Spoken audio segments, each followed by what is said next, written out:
Well, I've been noticing something lately. Everybody keeps talking about spirituality, but nobody seems to mean the same thing. For some people, it's God and church and religion. For others, it's meditation and nature and energy, the universe. And then there are people who would say that they're not spiritual at all, but are still very clearly searching for meaning, purpose, something bigger than themselves.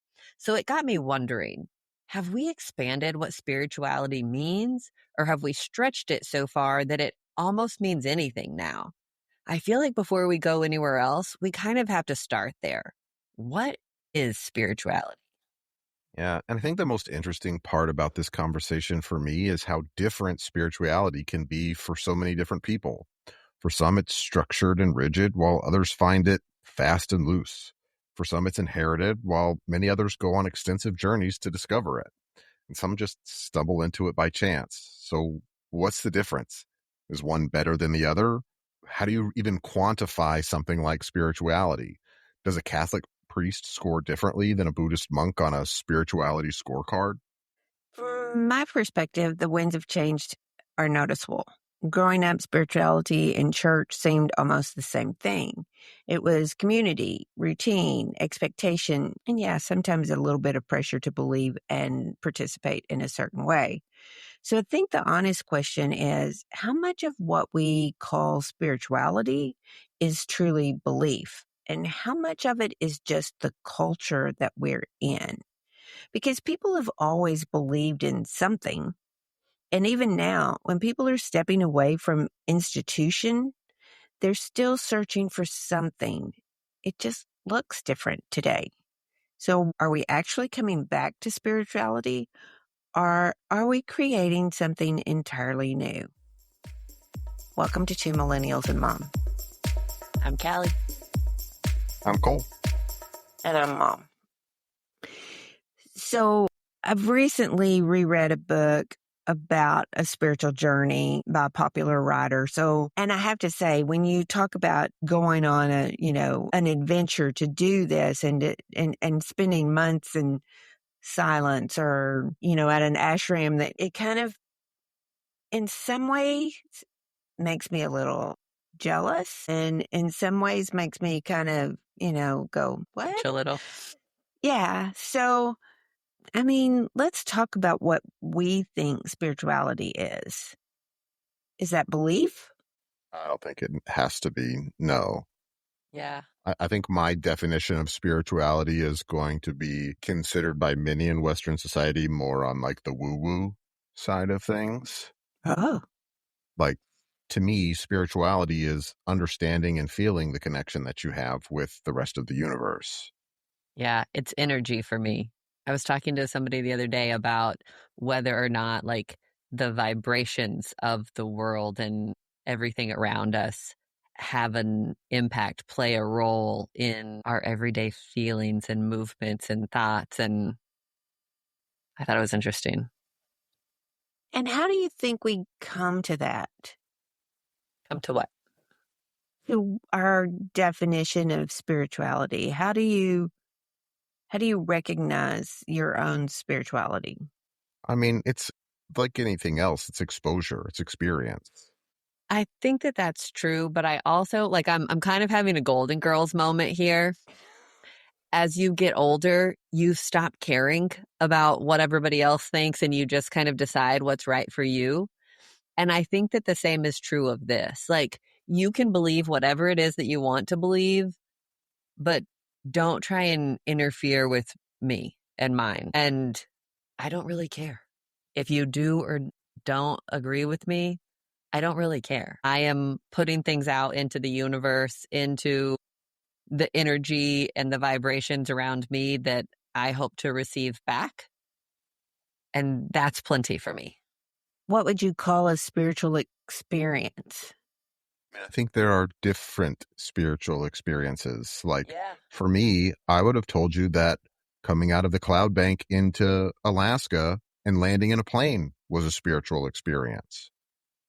But as someone who grew up at the church and went to summer camp, I can say that I've had spiritual experiences in that fashion as well. Yeah. I always feel it standing on the edge of the ocean. like recognizing, God forbid, I'm in a boat somewhere in the middle of the ocean and you can't see land and you're just like, the vastness is overwhelming. That is a spiritual moment for me. Y'all are going to think I'm crazy. I've had spiritual experiences playing video games. I don't think you're crazy. Would you explain that? Yeah, what caused that? Have you ever had one watching a movie? Sure. Yeah, I Same think thing. so. I don't know. It's the storytelling. Yeah. It's the witnessing something happen, even though you know it's fiction. It's the way that this story is written, the way that that universe plays out, the way that that story unfolds, the conclusion, sometimes the climax of the story that's being told. Sometimes it's a little moment between a father and a son or two brothers.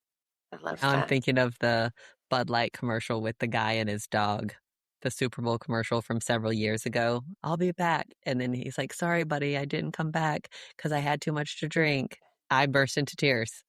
So, okay, I'll go there with you. Yours is video games, mine is commercials.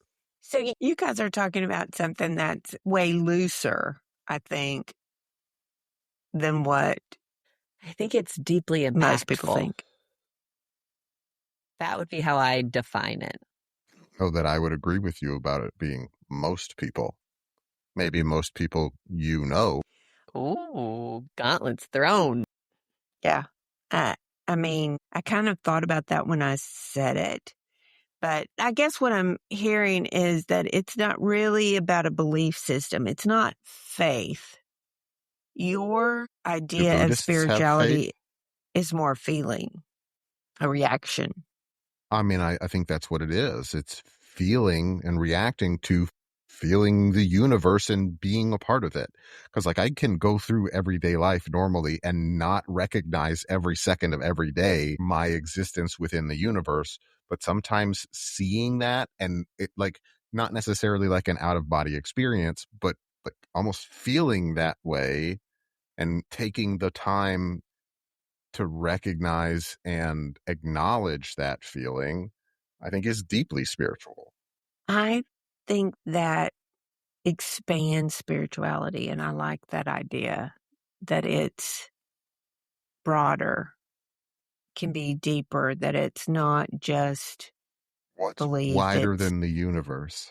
meaning and awe and can be purpose too. I don't feel like that's a delusion of spirituality. I think that's an expansion of spirituality, and I like that idea. So I just looked up the definition, like the actual definition from dictionary.com, and it says the quality of being concerned with the human spirit or soul as opposed to material or physical things. And then this is where I think that it kind of hits the nail on the head. The Wikipedia page, this is the first two sentences of the Wikipedia page. The meaning of spirituality has developed and expanded over time, and various meanings can be found alongside each other.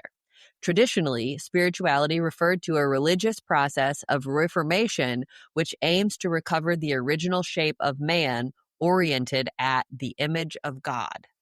That can bring into a whole thing of what is your image of God. Yeah.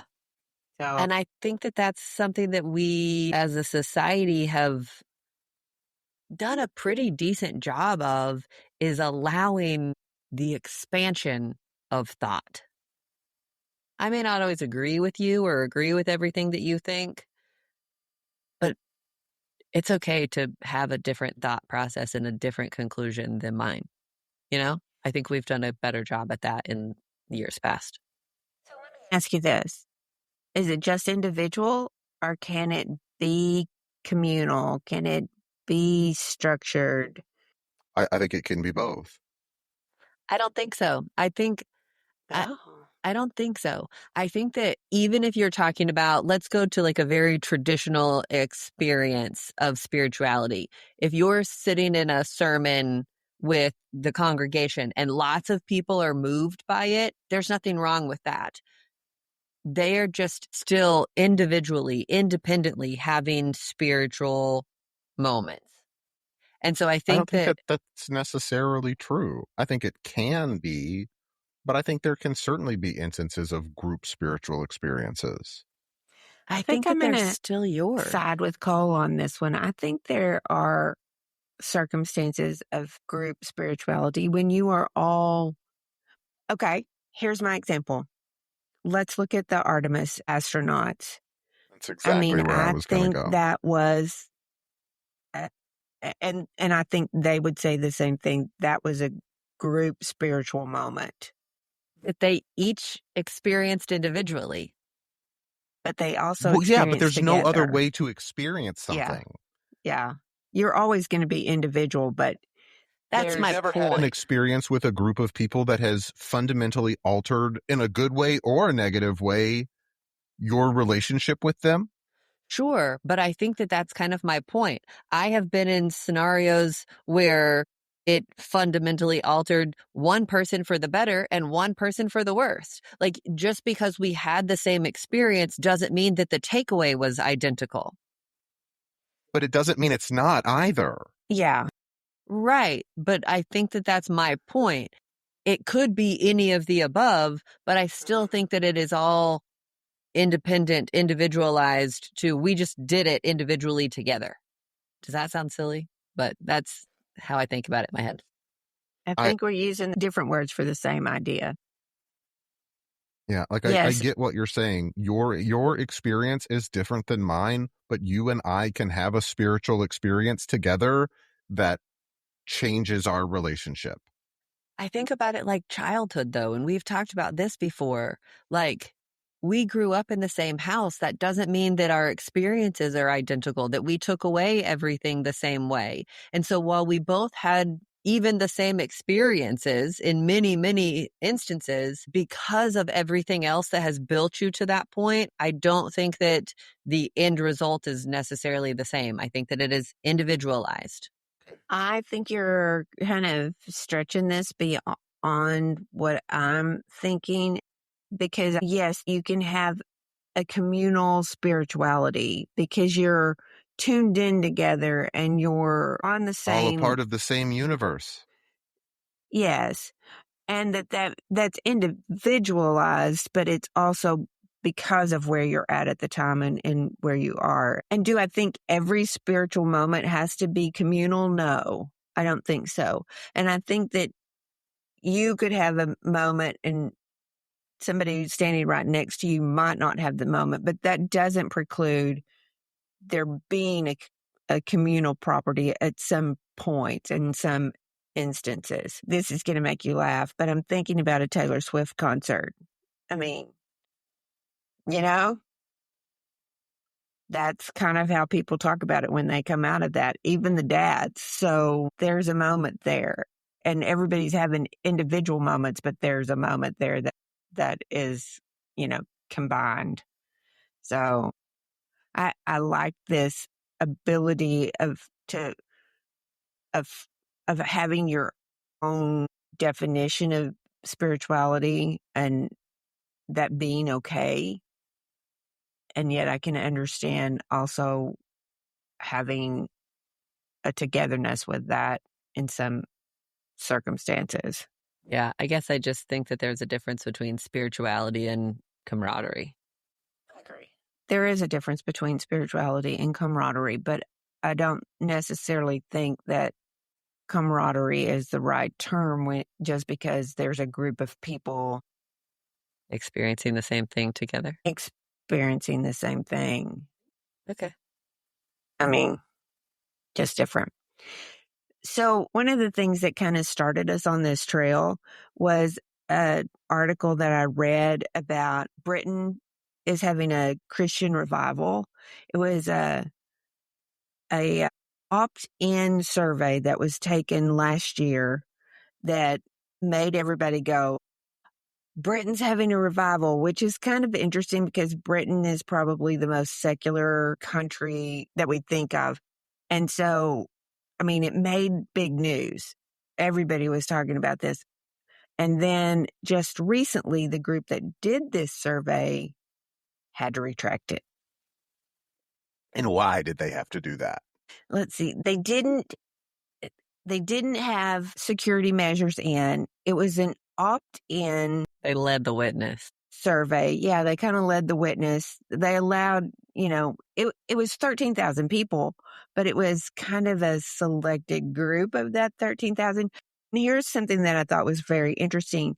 Chatbots can easily answer opt-in surveys. So they don't know how much of that was involved in there too to make all of that going. But I thought it was really interesting is that because people who were studying this were thinking, we're not seeing that trend. We don't see that, and went back to look at their, check all of their notes and do everything, only to come back and have the company that did this say, oops, we made a mistake. There's not really a revival. But part of what I thought was really interesting about that is there is a trend, especially in Gen Z, for people to be going back to the church. The Catholic Church is seeing some, numbers, baptisms are up and those kinds of things. We've talked about it on our own podcast that there's a group that is moving back towards the church, but not enough to consider it a revival. So what would a revival be? When I was looking at it, the Catholic Church specifically, I think it was like the British Congress of Catholic Priests or something, the bishopship, I believe is what it was, reports a 21% decrease in attendance in the same period of time. Yeah. It's really interesting. I mean, I think it's interesting that it's even a subject, and why it's a subject. Is it specific to that generation that they're looking for something and we all want to see it? I mean, I think the figures are the lowest in history of church attendance right now. And yet, is it a lot more complicated? I mean, I don't know that it's really all that complicated. From the beginning of human history, there has been a desire to display my tribe is better than your tribe. My tribe is doing better. And now there are so many tools available to make it appear that way that to expect people to not use them is kind of just silly to me. You bring up a point that they talk about the influencers and that we're seeing spirituality more in influencers and in social media. Do y'all experience that? Do y'all see that? I mean, I know people talk a lot about their spirit animal, but I've always kind of thought that was in jest, not really a firm I mean, belief. sometimes, but there are some people who are very firm believers in their spirit animals. But there are mine also is Chrissy Teigen and Garfield. Like if Chrissy Teigen and Garfield had a baby, that would be my spirit animal. I'm not sure that's how that works, but it is my world. You're just living in it. Okay. Okay. Your spirituality. Exactly. This is my experience. Let me have it. Okay. Yeah, Cole, I figure there are some people who are very serious about that. But I also think that most of the time when people are saying it, it's more in jest. And I'm not knocking the people who believe that. I think that we were having a tiny bit of this conversation. Mom, you sent something through this week talking about Gen Z is revitalizing malls, shopping malls. Yeah. Because they're tired of only communing digitally. They wanted physical spaces. Yeah. And so I think that that's kind of the same thing here that we're talking about. They're looking for connection and communication somewhere, wherever they can find it. And I don't think that that's uncommon in any generation. I think that it might be easier or harder to find. I think that there are more options today than there have ever been before. I want to find community here. And I don't think that all of that has to do with spirituality, God, religion, church. I think that that is an option, a place for it to take place. And I think it's a kind of a quick, already built option. You don't have to work very hard to go find this. And so I think that that kind of plays into it. I mean, I think that there are lots of options. Do And you think it's a lack of spirituality that they're looking for? Or is it just a lack of community? Is it both? I think it's both. And I think that I would add purpose in there. I don't really know what I'm doing. I have no idea where my life is going. I don't know what my legacy is going to be. I got to do something. I've been Do you, told I have to do something. Yeah, do you think purpose is a part of spirituality? Yes. I do. I think that purpose, that searching for purpose is often what drives people to spirituality. Mm-hmm. I agree. I think that's very interesting. Yeah, I could go there with you. I think it's interesting to think all the different ways that people are trying to find a purpose Connection, and meaning. all the facets that come with that. Mhm. Yeah. But again, like we've talked about it before, it doesn't matter what it is that you're into. There is some group, forum, Facebook group out there that you can say, hey, I'm into this. Some Reddit community, I'm into this. Who else is too? I need to find some friends.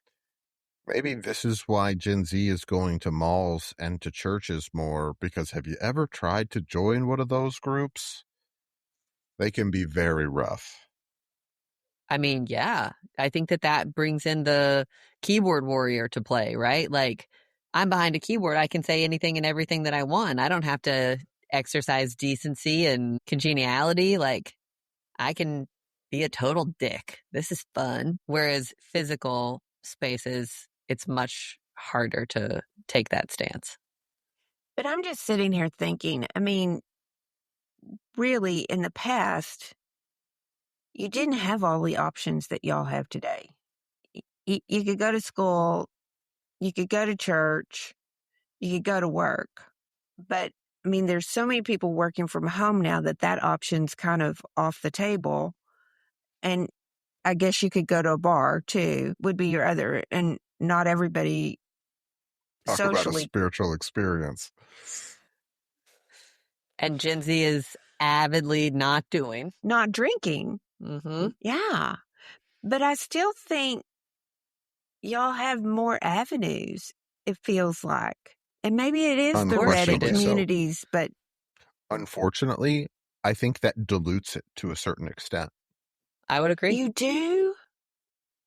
Like, So I don't would think like having every access to every single different community is necessarily a bad thing, but so many of those communities are not great communities that it brings those that are good communities down. It makes them less attractive.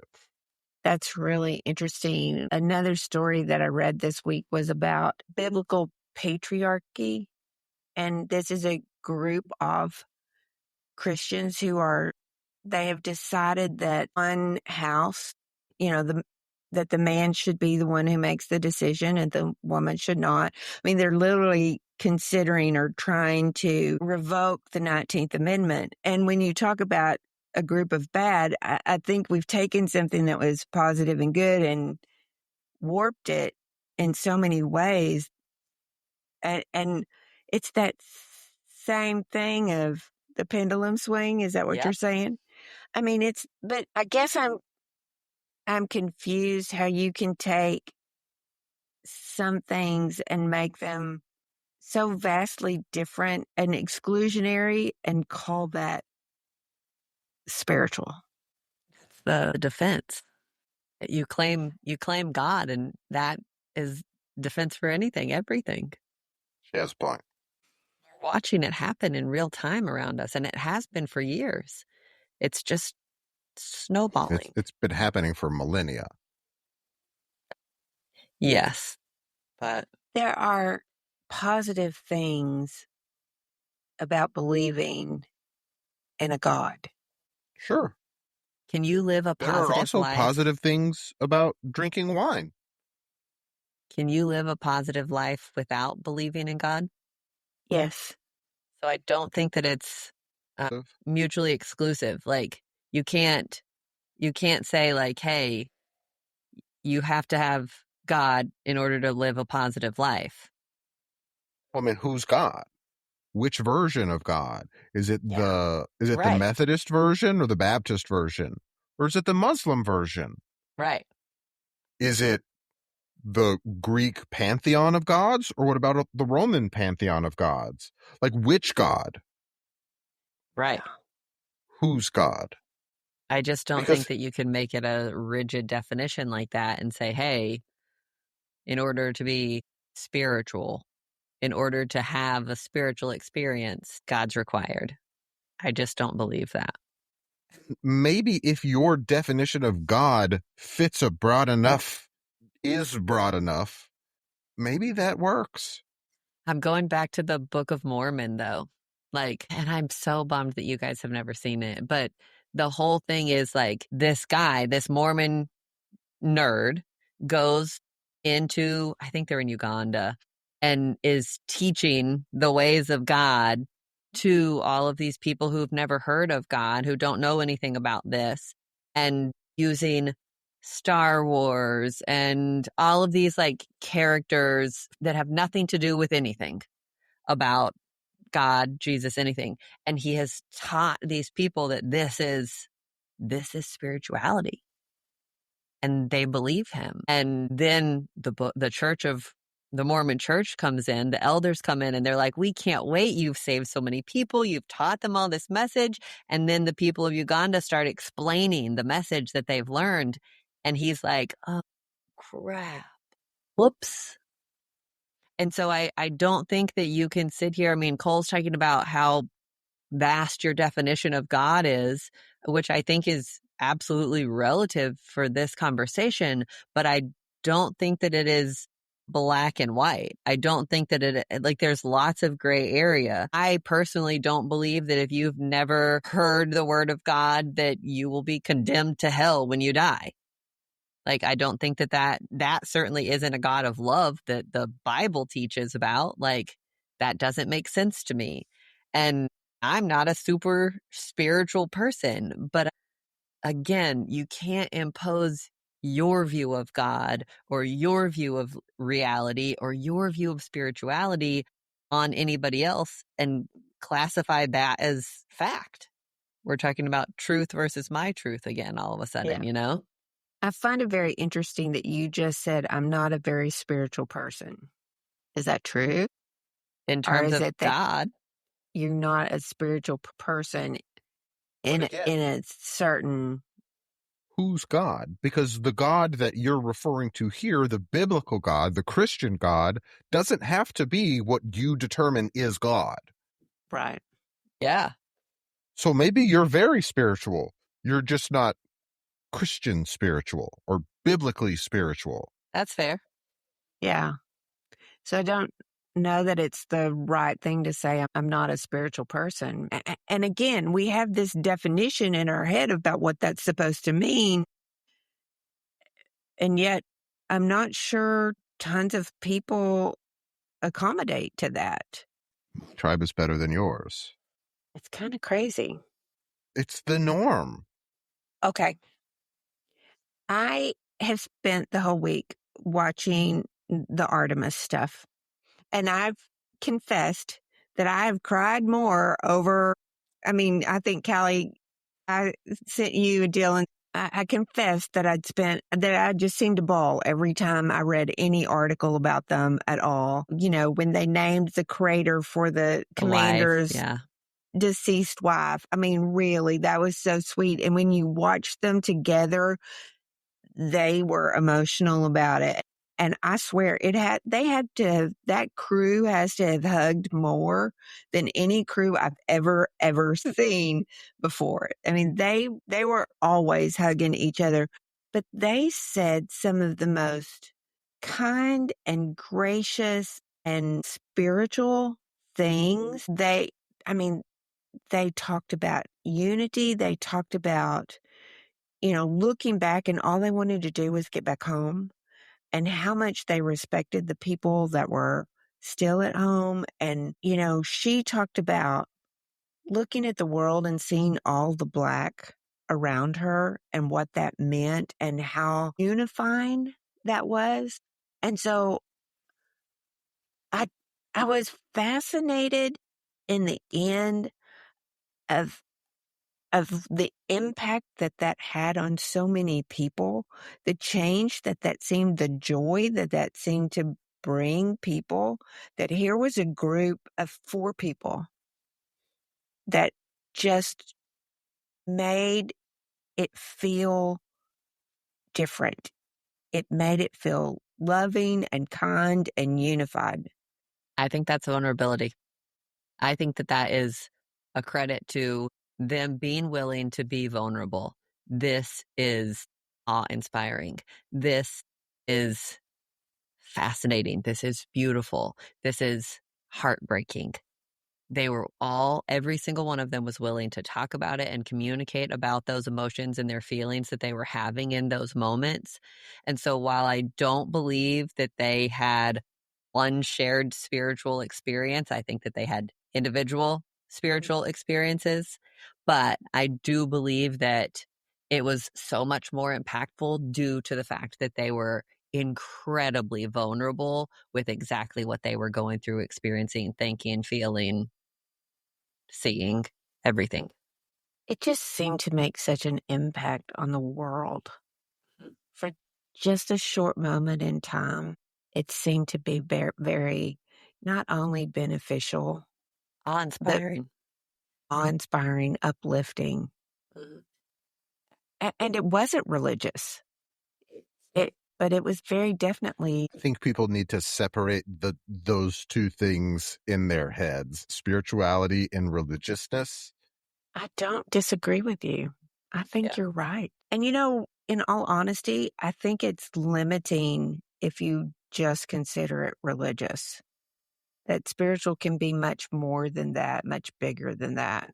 So I've also been reading a little bit about Pete Hegseth, and I didn't realize that he'd written a book that was published in 2020 about the Crusades, and that he really believes that this is, and Cole, I guess it just falls in line with separating religion from spirituality, that I feel like we're using some language today in this administration that feels very inappropriate to me, that we're saying that, our waging war is a spiritual quest. This is like the Crusades.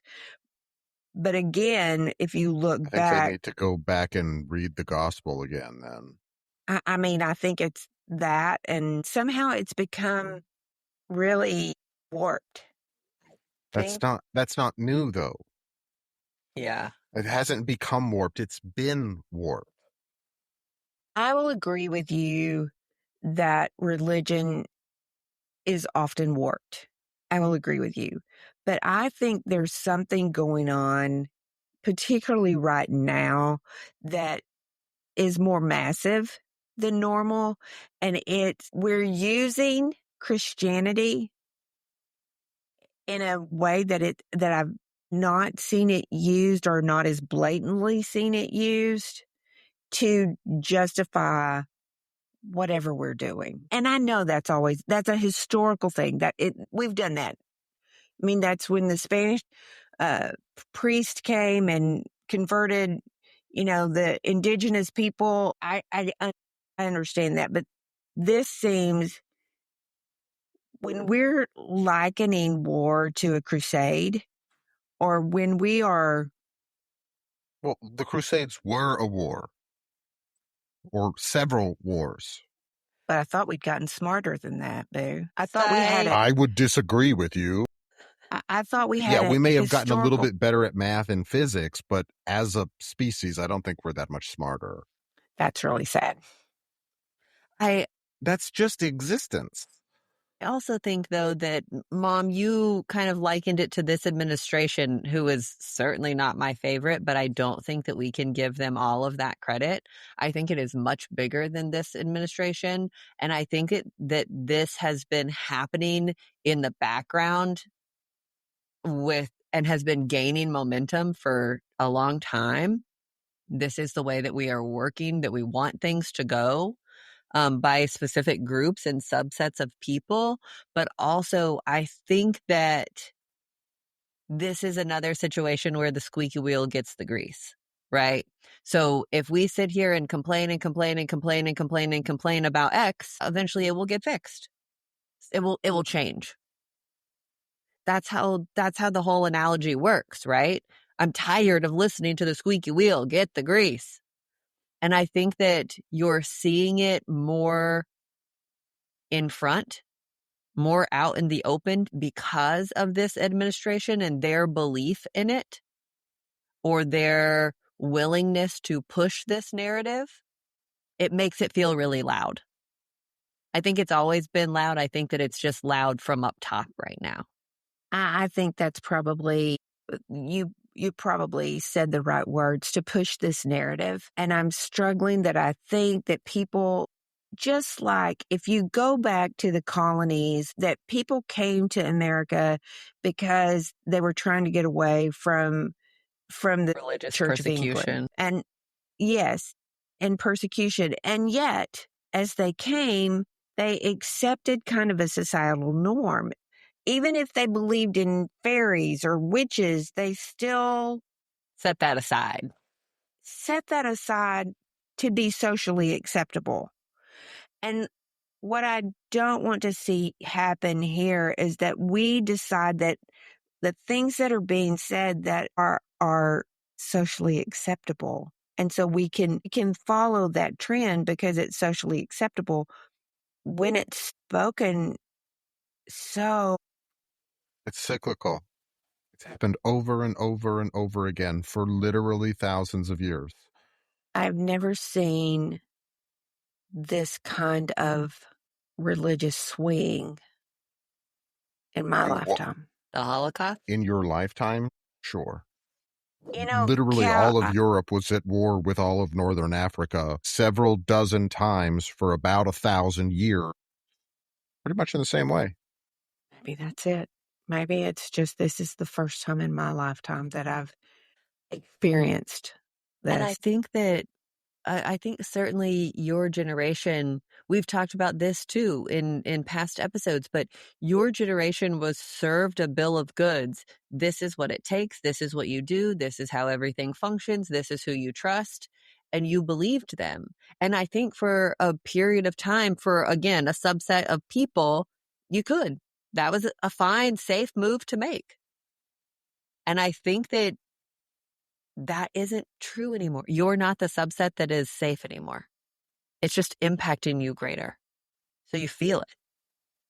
Actually, I think I am the subset that's safe. And that there's. They're talking about retracting the 19th Amendment. I'm not sure you're super safe. I didn't mean it that way. But that's my point. I think that you're feeling that squeeze more than you ever have before. And that's scary for anybody who is feeling that. But no matter the time in history, somebody's always feeling that. There's a component to it, though, that I think I'll get in trouble for this, and y'all can fuss at me if you want to. But if you have a president of the United States who is depicting himself as Jesus Christ, if you have people in that administration talking about, this is a God-ordained war to destroy an entire nation, I struggle with that. That is. As you should. And Yeah. the reason that I struggle with that is because you've taken something and you've changed the whole component of it. You've taken it from the love of Jesus and your fellow man. I mean, to quote Tellerico, there are two commandments there, love God and love your neighbor. And you've taken that out. And the only word I can use is you've warped this so much into using it as a call to arms for people. And I am afraid that for some reason people are doing just what they did in colonial times, and they're thinking, oh, we're going to accept this and we're going to take it. Even though we know that it's a little skewed, we're going to go ahead and take it and accept it. And that worries me. I go back to the Holocaust. this is the same story over and over and over and over again. The Holocaust is just recent and one that we know more about. I mean, but that's what this was. There was a whole group of people who were put into power, who were voted into power, that said, hey, these are the beliefs that we're going to have and that we're going to hold. And this is how we're going to enforce that. This isn't new. And Mom, you can go back to any conflict in history and you're talking about, well, the leadership is doing this. You're right, they are. But that's not new. Going back to ancient Rome, it's not new there either. Or Israel at its founding, it wasn't new then either. Empires don't fall due to lack of preparation. They fall when they are high on their horses. Every great empire has one thing in common. They all end. So far. You think it's looking great? So Also think that there are arguments to be made that it's all one perpetual empire with different faces. I mean, maybe. excuse Maybe me. the whole thing's just a simulation and none of it's real at all. We're not actually here. I was going to say, so is our quest for spirituality nothing? Is that programmed into us? Because if we're talking about being spiritual, but we do live in a simulation, what exactly is that simulating? Yeah. Free will. I don't know if I can go there with you on that one. No, it doesn't fit. It doesn't feel like it fits. Because I'm not sure free will has anything to do with spirituality. But that's what we're simulating. We're simulating that you get to choose. You get to choose what is the purpose of your life. Not my question. Okay. What is a spiritual experience simulating? Like, what's the point of, if we are in a simulation, what is the point of a spiritual experience? Just to feel good or to feel better than your neighbor because you've experienced something? I think that it's free will because you get to have this experience that makes you think that you have some control over anything. Oh, I wholly disagree. I think that is the opposite of a spiritual experience to me. I think What it do is you mean? understanding that I have control of nothing and that that's okay. So can that be a simulation? I mean, Can what be a simulation? can a spiritual experience that shows you that you have no control be a simulation? I mean, I guess it could, but I just see it so very clearly, like in that we, the clockmakers, we, the puppeteers in all of this, we are trying to simulate that you have choice, that you have free will, that you have these moments of awakening that, oh, everything really is big and vast and beautiful and wonderful and it matters. And here's the purpose of it all. This is what we're doing it. But if it isn't really real, that's why they're doing it. It's the manipulation of making sure that you don't see what's behind the curtain. You don't see me as the clockmaker. so spirituality is a diversion. I would say yes. If we're in a simulation, I do not want to give up awe and wonder and kindness and gratitude from my life, even if it's a simulation. I think but you the guys have seen too simulators are much doing sci-fi. well. What? I said that means the simulators are doing really well. Look over here. Okay, I'm going to a weird thought because that Hit one's us with it. ugh. Depressing. So here's my weird thought. It's called the Jim twins. So there were two babies, identical twins, born in the 40s and adopted by different families. They were 3 weeks old when they were adopted. One family was told that the other twin had passed, and the other family knew that there was a twin out there. So when that twin got old enough, he decided to look for his brother. So apparently that happened on a Phil Donahue show that they initially met. But here's the fascinating part about it. They're 39 years old when they meet for the first time. 39 years old, families, both adopted families, named them Jim. They both married Lindas. They both divorced Lindas. They both married Bettys. They both named their son Jim Allen, with a slight difference in the spelling there. They both had pets named Toy. They both worked in law enforcement. They both enjoyed woodworking, mechanical drawing. They both had tension headaches. They both bit their nails. They both smoked the same brand of cigarettes. They drove the same car, a Chevy. Both families took vacations on the same beach in Florida. So, a researcher out of Minnesota wanted to look at that. The phenomenon was just so fascinating that he wanted to look at it. So they pulled together a group, 137 other sets of twins. 81 of those were identical like the gems. And they started studying their lives and personalities and interests and abilities. And even though that they were raised in different environments, there were so many similarities. Even religiosity and social attitude seem to be by DNA, genetics, not just your environment. I thought it was even fascinating. They said identicals stand the same way. Their mannerisms were the same. Their mannerisms are the same. Yeah. And so these two gems have been popular since 79 because even raised separately, unbeknownst to each other, their lives were very, very parallel. I don't know if that's spirituality or not, but I was that's just going to ask. Freaky. kind of. It certainly, I mean, I think that just goes, we talked about this a little bit last night, but like that's a very interesting kind of pin in the hat of nature versus nurture. Mhm.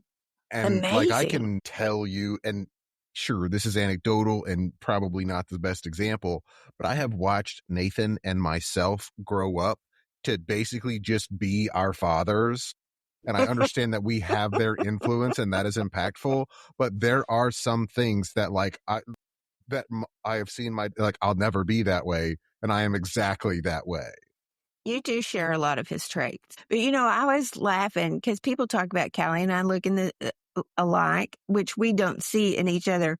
But the other day, I noticed that I put my hand up like this and she did it in front of me. And I thought, oh, she has the same mannerisms. Mm-hmm. Say the same words in the same scenarios as my father does. I do the same thing with my mother. Do you hear it? As soon as you say it out loud, you're like, oh, every God. single time. And I'm just like, damn it. Yep. I'm just a clone. Yeah. Yep. Not really. I don't know. You both, literally, I am a clone. That's how genetics works. y'all are both very unique in your own regards. Sure, I am a clone of both Participation my father trophies. and my mother. Participation trophy. It was a weird story, especially when they married the women with the same names. That was marrying Linda's, divorcing Linda's, marrying Betty's, both of them naming their son Jim Allen. Yes. I will tell you, the one thing that I didn't think was really so unique was that they both smoked the same brand of cigarettes, because I thought, there were 3 brands in 79. That didn't seem like that big of a deal, but I've never been a smoker, so maybe it really is a taste thing. I think that's a bigger deal than you think it is. You think? Yeah. I don't know. I thought it was a weird, fun story. So give me some good news. So I thought this one was really exciting. In a rare moment where consequences actually met up with inconvenience, Delta Airlines has decided to shake things up during the ongoing government shutdown. More specifically, the chaos that it's causing at all of these airports. So as we all well know, since mid-February, the government shutdown hasn't just been slowing down travel. It's been hitting TSA agents really hard. While passengers are dealing with longer lines and delays, thousands of TSA agents have been showing up to work without pay, navigating staffing shortages, long lines, and a whole lot of uncertainty. Many of them have quit. They can't survive and look out for their families because they're not getting paid. They're carrying the weight of a system that's stretched thin and stuck in limbo. It's messy, it's slow, it's frustrating for everybody, and for most travelers, it's become the new normal. As of last month, Delta Airlines hit pause on all of its VIP perks for members of Congress. That means no more airport escorts, no more red coat assistants, no more breezing past all of the chaos in the lines. Lawmakers are now having to navigate the airport just like the rest of us, I love based it. on their Sky Mile status, not their job title. They still get a special reservation line to call for, but once they arrive, it's shoes off, laptops out, same slow shuffle forward, just like the rest of us are. The Delta CEO, Ed Bastian, didn't mince words, calling this situation inexcusable, pointing directly at the strain on unpaid TSA workers who've been carrying the brunt of this bureaucratic standoff. It isn't really about Delta punishing anybody per se, to me. It's about closing the gap between decision makers and the real life impact of those decisions. It's about making the inconvenience a little more shared. So, I love it. whether you're sitting on the left side of the aisle or the right, it turns out we're all standing in the same security line now. It doesn't have to be a punishment. You don't do your job, you stop getting the perks of the job. Amen, brother. Yeah. Do your job. Yeah. And I am so impressed that Delta stood up and said, nope, because they certainly could have stuck with the status quo. And they said, you're causing this, you can deal with it too. I love it. I love Go it. Delta. Don't want to stand in line? Figure it out. Yeah, get to work. So That's fun. I love it. Thanks for sharing that. that was a good one. Well, this has been a challenging conversation with you two. I still love you. Been interesting. Love you Love too. you guys. Bye.